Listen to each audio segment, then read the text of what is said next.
Welcome fans to Talkin' T-Birds, our weekly coaches show where we talk everything Lady Thunderbird basketball. I'm your host, Phil Kohler, and as usual, I'm joined by head coach Dwight Gennari. But today we have a special guest from Douglas, Wyoming, sophomore Jocelyn Igo. Jocelyn, thanks for coming on. Yep. So, Coach, you guys get a couple of big wins this week. You guys moved to 23-3 overall, move up a spot to 16th in the country. Tell us a little bit about how that went. I think both of those wins were big.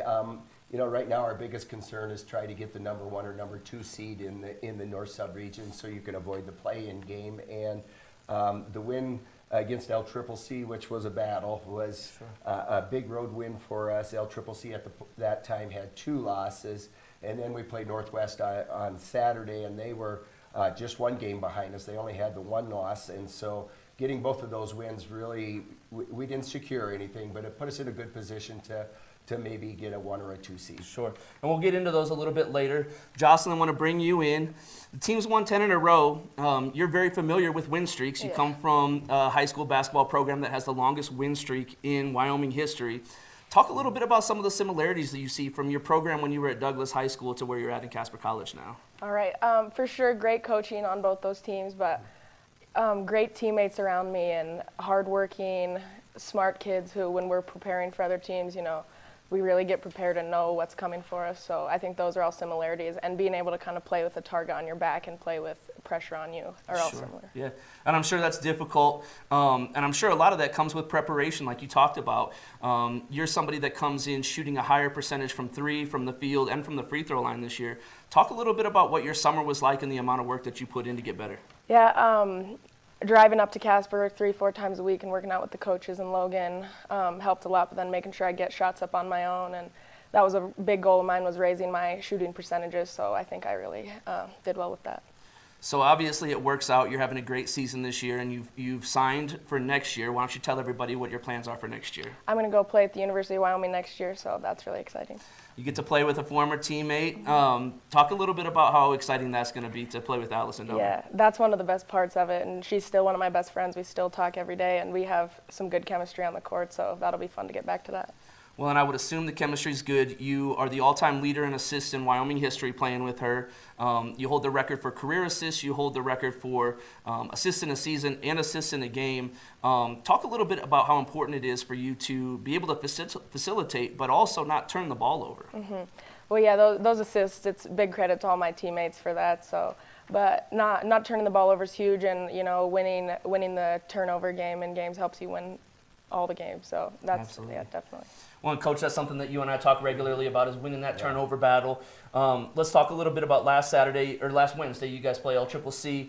You guys beat them in overtime, 70-68. Sandra Frau Garcia leads the way, 5 in double figures. She has 23 points, 10 assists, 8 rebounds. But the biggest thing that sticks out, you guys win the turnover battle, 23-14. You and I talk a lot about those extra possessions. Talk about how important that was, especially in a 2-point game. It was huge because, again, shooting percentage are going to be similar. We struggled knocking down threes in that game. I think we were 1 for 14 at halftime and finished at 17%. But the only way you overcome that, especially when you play a good team like LCCC, is by at least being neutral on the boards and getting more possessions and taking care of the basketball. And like Jocelyn alluded to earlier there, that's just a key in winning all the time is having fewer turnovers than your opponent. Sure.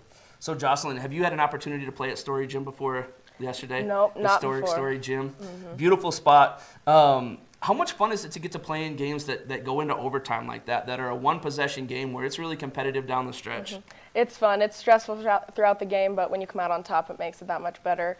But, yeah, it's fun when they're intense and not a blowout, so Sure. we like that. Coach, I'm sure not nearly as exciting for you, probably a little bit more stress in a situation like that.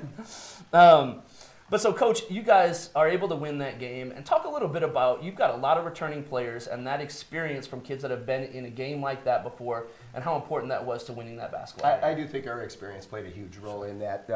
Having 7 sophomores returning from last year's team and then Claudia transferring in as a sophomore played big dividends. What I liked, you never, at the moment, you never like going through those games. Sure. You do like those coasters per se, but great experience for us. Our kids never got rattled. We were struggling scoring, and it was tough. And a lot of credit to LCCC. They got a very, very good basketball team, very well coached.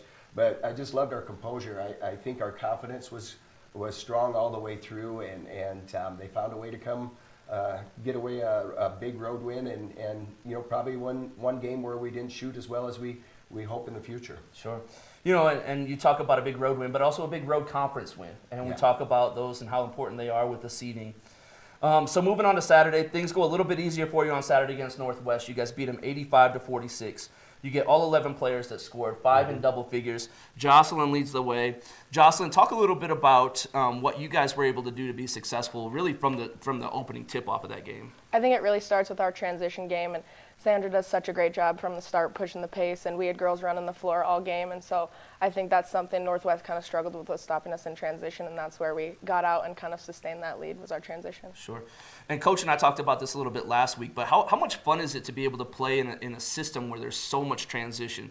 As a fan, it's really enjoyable to watch, but as a player, is it enjoyable as well? Yes, it's super fun to play fast like that and push the pace, and if you put the effort in to run the floor, Sandra's going to find you, and if I get the ball, I'll push it too. Julia pushes the ball, so we just have girls running, and it's really fun to play like that. Sure. Sandra adds 11 rebounds, 9 assists. Coach, again, talk about her ability to stuff the stat sheet and just all the little things that she does to help your team to be successful. And I think a lot of those go unnoticed by the average fan, and personally, me as a coach too, sometimes I'm a little surprised when I look at the stat sheet and say, oh my gosh, she had 7 or 8 assists, or she had 7 or 8 rebounds.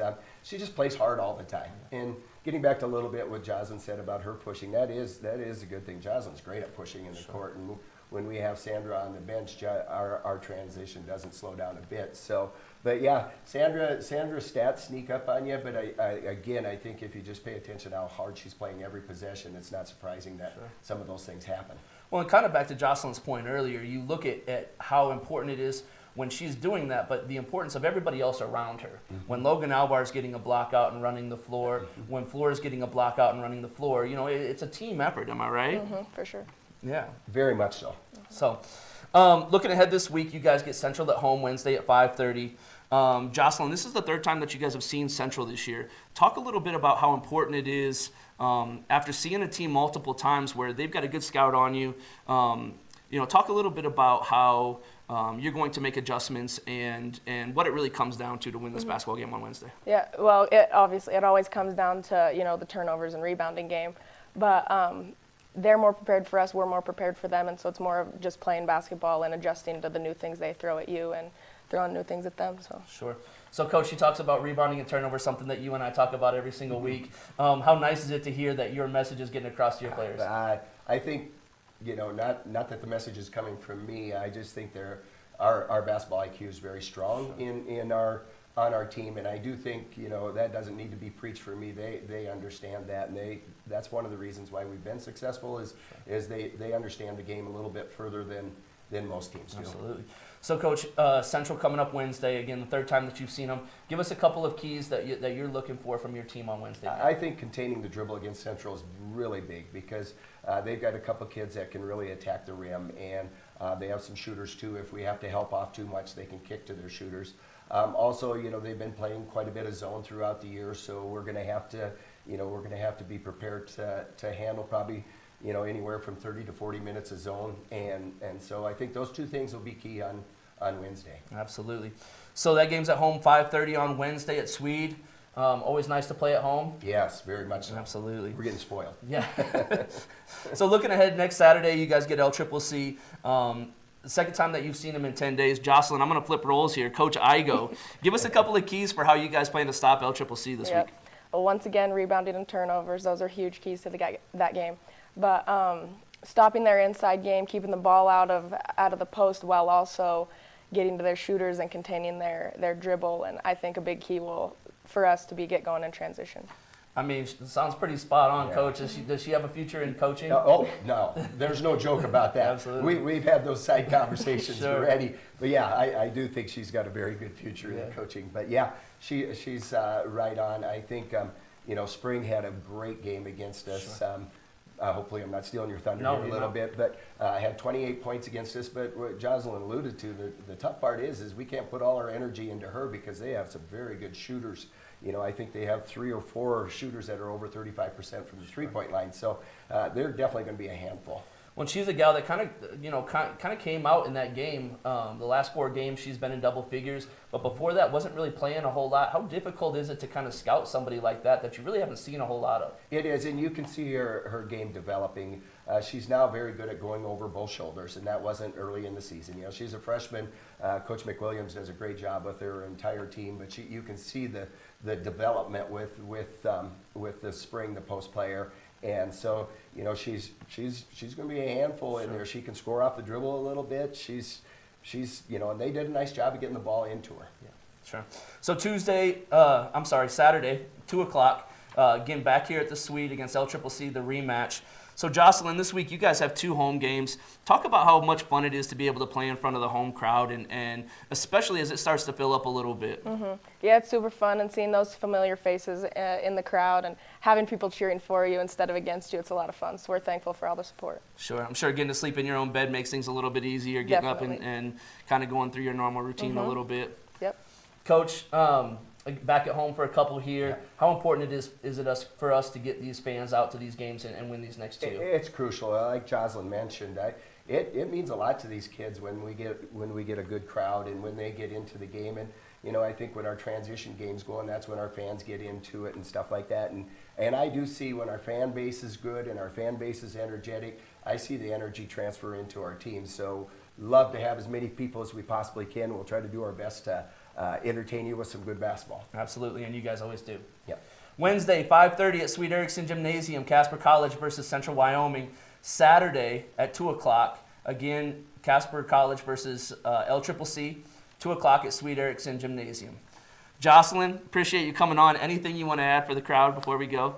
Nope, thanks for the support. That's it. Thanks for the support. Coach, anything you want to add? The same. It does mean a lot when we get a lot of people to come to our games. It is much appreciated by our team and our coaching staff as well. Sure. Well, thanks for joining us, fans. Remember, always shoot for the stars, because even if you miss, there's always an opportunity for an offensive rebound. Thanks.